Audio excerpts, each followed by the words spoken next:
اعوذ باللہ من الشیطان الرجیم بسم اللہ الرحمن الرحیم۔ عالم ارواح کا میثاق اور عظمت مصطفیٰ صلی اللہ علیہ وآلہ وسلم۔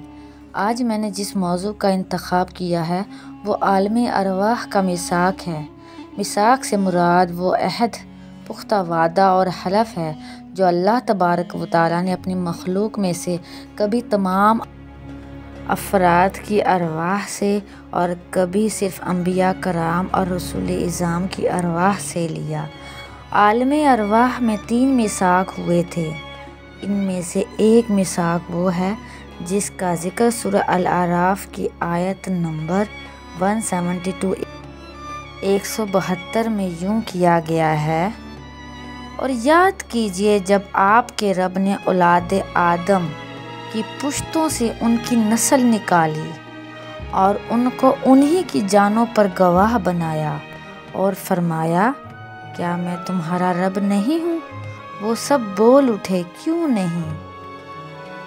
تو ہی ہمارا رب ہے، ہم گواہی دیتے ہیں تاکہ قیامت کے دن یہ نہ کہو کہ ہم اس عہد سے بے خبر تھے۔ اللہ رب العزت کا شکر ہے جس نے ہمیں اپنے خلق کی سب سے بڑی نعمت حضور نبی اکرم صلی اللہ تعالیٰ علیہ وآلہ وسلم کی ذات گرامی عطا کی اور ہمیں توفیق مرحمت فرمائی کہ ہم حضور نبی اکرم صلی اللہ تعالیٰ علیہ وآلہ وسلم کی ذات اقدس کے ساتھ اپنا رشتہ محبت، رشتہ اتباع، رشتہ تعظیم اور رشتہ نصرت استوار کر سکیں۔ پہلا میثاق اللہ تبارک و تعالیٰ نے تمام انسانوں کی روحوں سے اپنی توحید اور الوہیت کا لیا، جس میں اللہ رب العزت نے ہر انسانی روح سے یہ عہد لیا کہ وہ اللہ تعالیٰ کو ایک مانے گا، اللہ تعالیٰ کی توحید پر ایمان لائے گا اور اس کے ساتھ کسی کو شریک نہیں ٹھہرائے گا۔ اسے میثاق الست بھی کہتے ہیں۔ عزیز سامعین، اس کے بعد دوسرا میثاق اللہ تبارک و تعالیٰ نے تمام انبیاء اور رسولوں کی روحوں سے لیا۔ یہ میثاق نبوت تھا جو اس امر کا اعلان تھا کہ تمہیں نبوت عطا کی جائے گی اور اپنی رسالت کا فریضہ ادا کرنے کے لیے تم اپنے اپنے وقت پر مبعوث کیے جاؤ گے، اور تمہارے یہ فرائض نبوت و رسالت فروغ دین کے لیے ہوں گے۔ جس طرح کسی شخص کو ایک عہدے پر فائز کیا جاتا ہے تو اس اپائنٹمنٹ کے پہلے ڈکلیریشن کے طور پر ایک رسم حلف برداری اوتھ ٹیکنگ سیریمنی ہوتی ہے، اسی طرح انبیاء کرام علیہم السلام کی حلف برداری کی یہ ایک روحانی تقریب اسپریچول سیریمنی تھی۔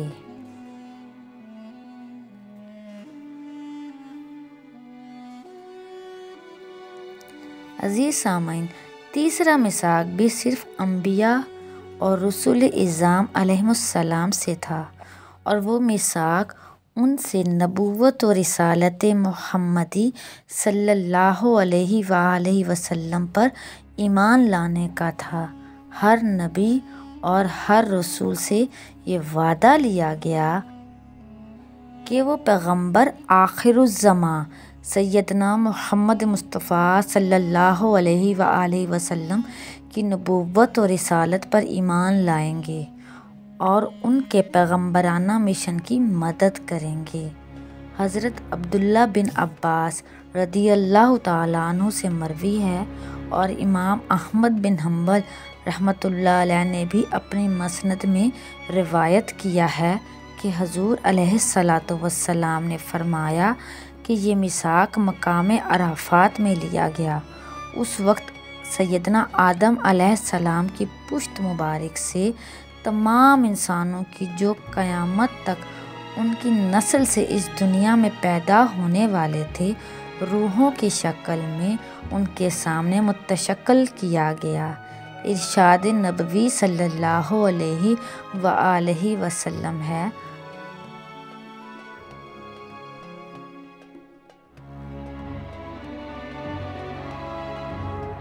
اللہ تعالیٰ نے حضرت آدم علیہ السلام کی پشت میں موجود انبیاء سے مقام عرفہ پر میثاق لیا، بس آپ کی پشت سے تمام ذریت کو نکالا جسے اس نے پیدا کیا تھا، پھر انہیں اپنے سامنے سورج کی شعاؤں میں نظر آنے والے ذرات کی شکل میں بکھیر دیا، پھر ان کے ساتھ براہ راست کلام فرمایا۔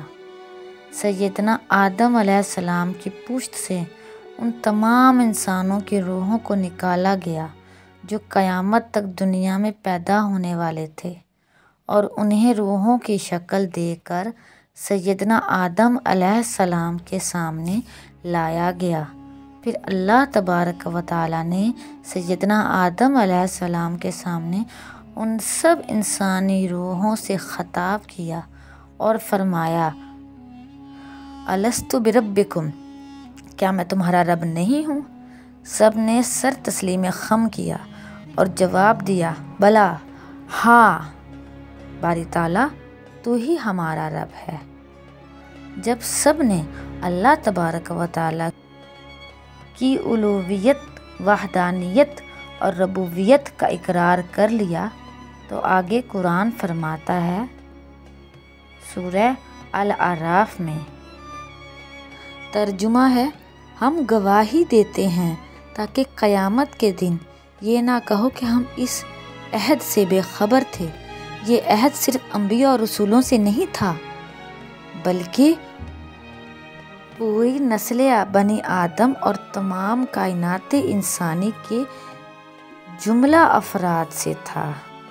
جب انہوں نے اقرار کر لیا تو حدیث میں آتا ہے کہ ملائکہ نے اس کے اوپر گواہی دی اور تمام فرشتوں کو اللہ تبارک و تعالیٰ نے گواہ بنایا۔ خلاصہ کلام یہ ہے کہ ہم انسانوں کو انسانی لباس یعنی خاکی وجود ملنے سے پہلے بھی جو ہمیں زندگی ملی وہ عالم ارواح کی زندگی تھی، جس میں ہماری صرف روحوں کو پیدا کیا گیا اور تمام روحوں سے وعدہ کیا گیا۔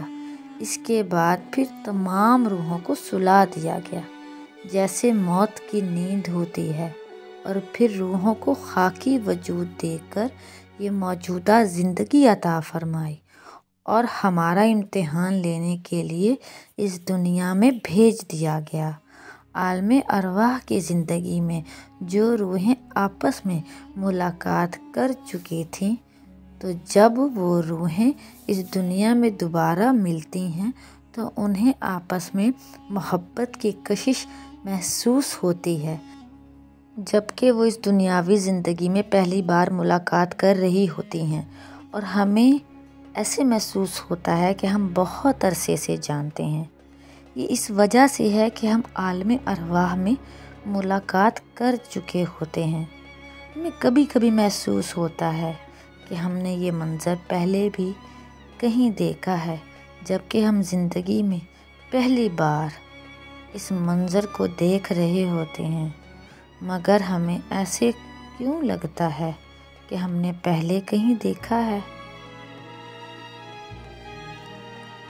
اس کا مطلب یہ ہے کہ عالم ارواح میں ہماری روح ایسا منظر یا معاملہ دیکھ چکی تھی، تو وہی معاملہ یا منظر ہم نے اس دنیا میں دیکھا یا اس سے متشابہ دیکھا، تو ہماری روح نے لاشعوری طور پر ہمیں آگاہ کیا اور ہمیں ایسا محسوس ہوا کہ پہلے بھی ایسا کچھ دیکھا ہوا ہے۔